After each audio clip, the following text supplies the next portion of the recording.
तो वो दिन आंधियों आ गए। हाँ पानियों आ गए। हाँ दोनों आ गए। आंधी पानी आ गए। स्कूल पर कार्यक्रम होता रहे। हाँ स्कूल पर तो पूरा टीम आदमी लेने ढूक गए। अब जेकरा जहाँ जगह मिलल वर्षा से लुकाए के आदमी ढूक गए।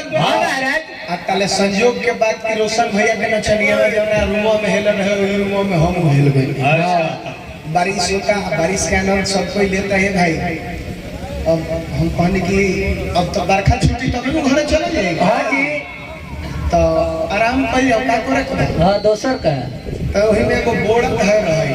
हाँ बोरा धोए रहे बोरा धर रहे वही बोरा पर हाँ इनकर नचनिया सुत गई। अच्छा अब हम पर गए फेर में कनी तो अपन जगह टिका लेला हम कहां सुती त बेचारी से हमरा आए लेनी कि ये सुनत न हम कहा कि हम कहतू तो तोहरे बगल में सुत लेती। तो बेचारी माने लेनी उनकर नचनिया।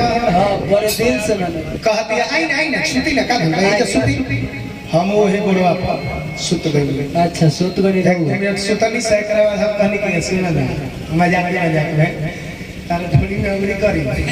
अच्छा मजाक में करी रुआ तार ढोली में उंगली करी कहता कि हां करी कोनो दिक्कत नहीं है करी। जब 5 मिनट बीतल है हाँ तो नचनिया कहता ये बेसी का करता नहीं छोड़ी ना वो ढोली ना हो तो हम कहनी कि हो अंगुड़ी ना हो। अरे बहन अब तो रहे का अब दिखाई है रहे का आ रहे अब तो लगला पूछे जो साला पर सब रहे का समय ना के चुप रहे सब काला पर बैल भूल जाला।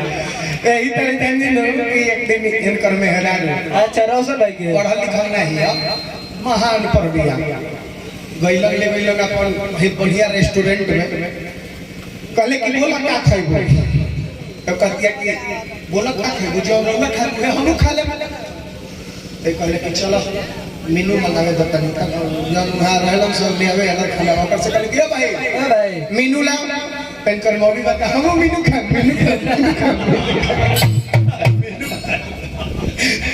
अरे खाना लिखा रहला पनीर ऐसे ये ऐसे डोसा ऐसे समोसा पनीर वाली बहुत पर मेरा रिश्तेदार भी आ गए। लेकिन तनी हम